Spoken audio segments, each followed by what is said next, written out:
You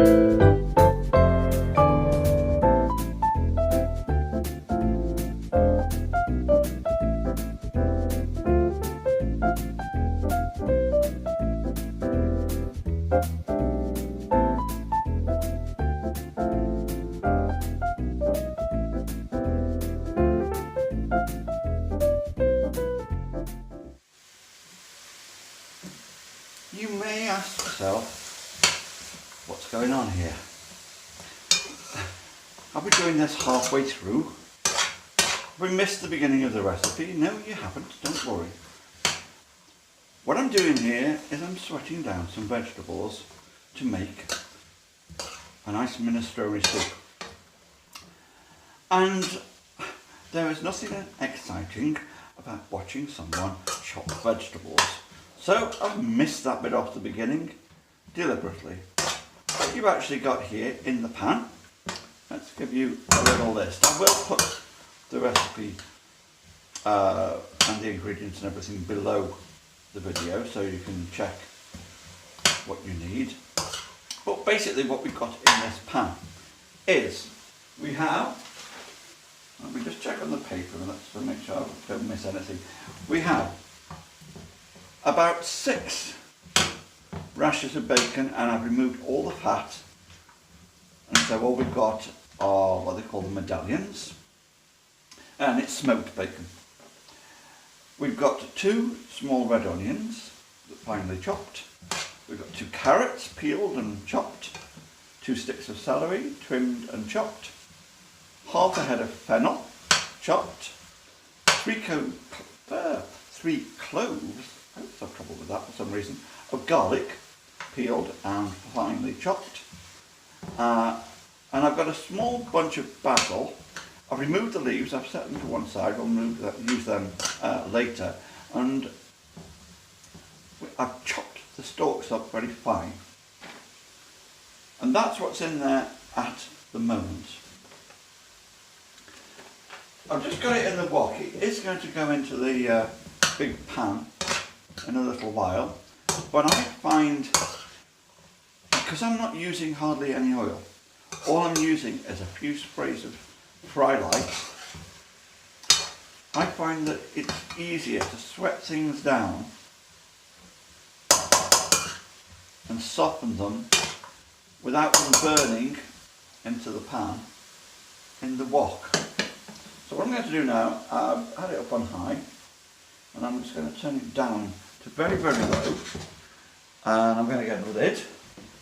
If you haven't got a lid for your wok, don't worry. This one's off the frying pan actually, we broke the lid off the wok. You could put a plate on top, you could put anything on top you wanted. The basic thing is to turn it down so that it's really quite low, so it doesn't burn. Get that lid on and let it sweat for a few minutes.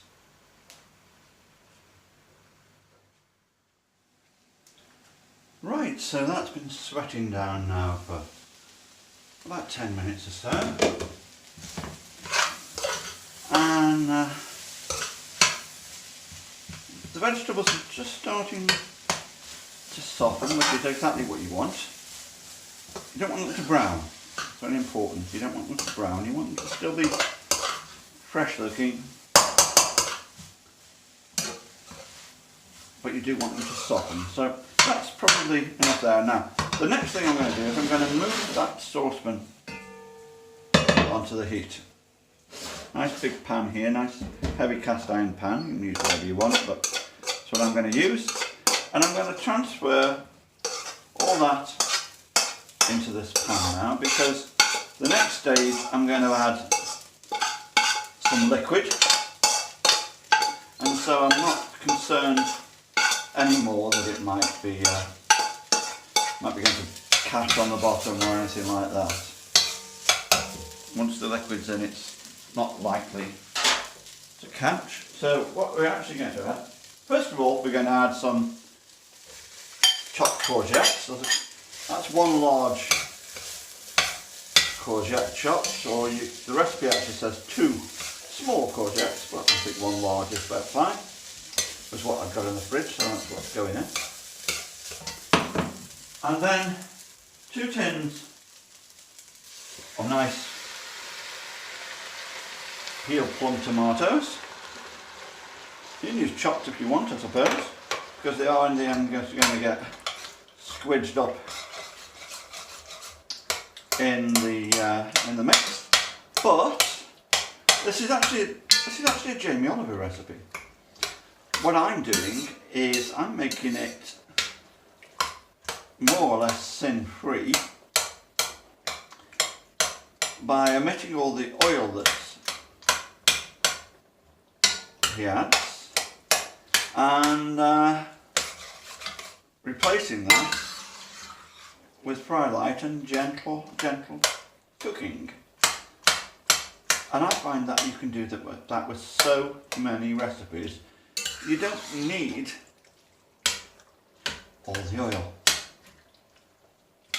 It's taken me a while to realise that. This will still taste absolutely gorgeous when it's done without the oil. But one thing that Jamie says in one of the videos that I saw recently is that you tend to get the better quality tomatoes in the tins of peeled plum tomatoes than you do in the chopped tomatoes. So I'll go along with that. And the next thing I want to add is this, a glass of red wine. Whoa, now everybody's going, whoa, that's sinful. You added so many sins to that just by doing that. Well, I haven't. And I'll show you why I haven't. Because what I've just added to the pan is this. Can we see that? Is that? Yes, it's quite clear there on the camera. This is alcohol-free red wine. Now, okay, if you're a connoisseur of red wines, you probably think this tastes absolutely awful. I'm not. And to me, it tastes okay. It's sort of dryish. It tastes like wine rather than tasting like fruit juice or whatever. And I used it last time I made this and it worked really, really well. This is, as you can see on the bottle here, only 28 calories per 125ml serving. I've just added probably about 175ml in there, so we can easily say 40 calories I'll probably put in there. So what we're going to say, 2 cents? 2 cents for what is going to be about, it's at least 4 servings when it's done, this. So you're talking a sin for a serving, and I think 1 sin is fine for anybody, don't you?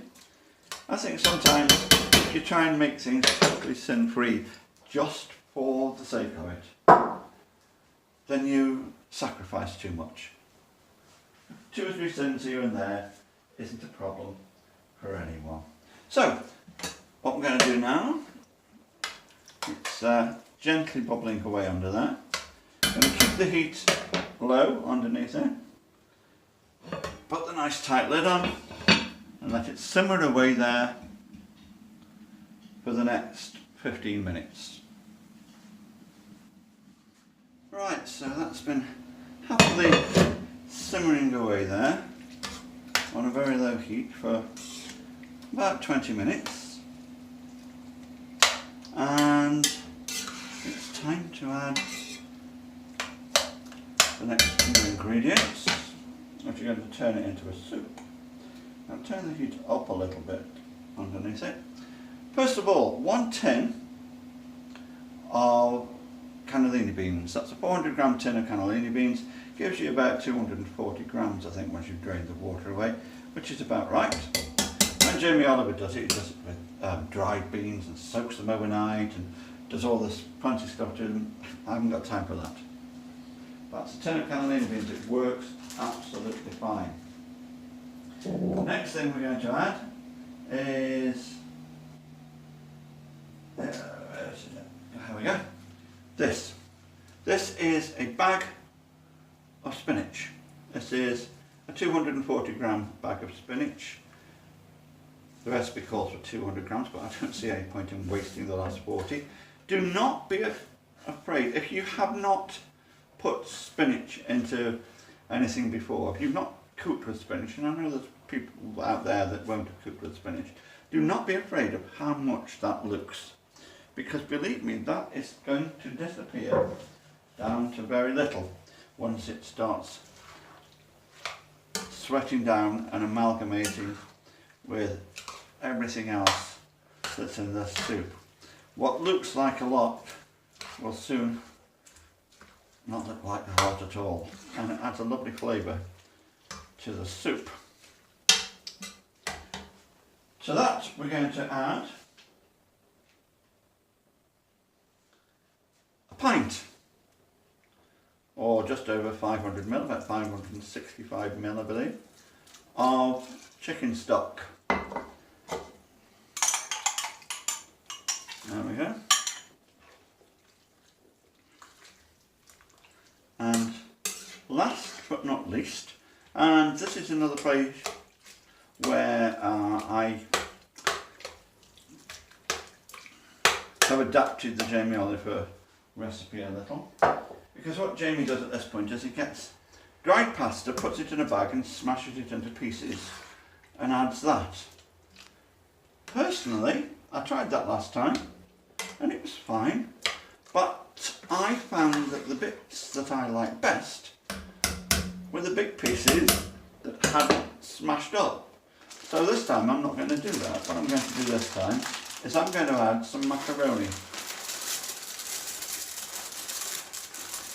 I'm not sure how much I've added there. I haven't measured it. This is a 500 gram bag, and so I'll probably put in there, I'll probably put in there a couple of 100 grams or something. Maybe 150 grams, I don't know, but it looks about right. And macaroni doesn't swell up that much anyway, so it's not going to swell up and just turn this into a pasta dish. Right, give it a good stir.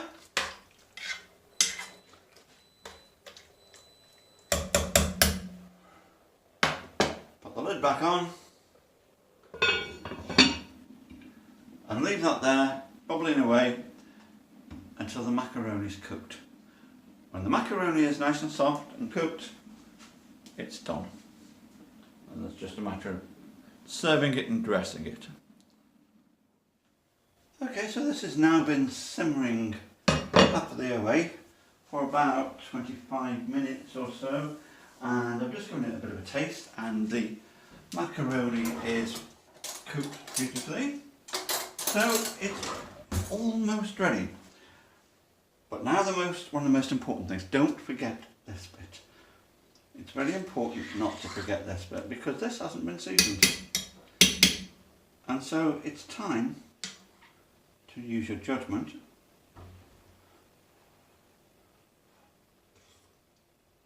Give it a taste, very nice, and season it. Now that's a nice sprinkling of salt, not add too much. Remember, once you've added it, you can't take it out. So gently does it, give it a good stir. This bit you will do, as they say, to taste. Season to taste. And of course, a good grind of freshly ground black pepper. Goes lovely with the sort of tomatoiness. Stir that in. Give it another taste.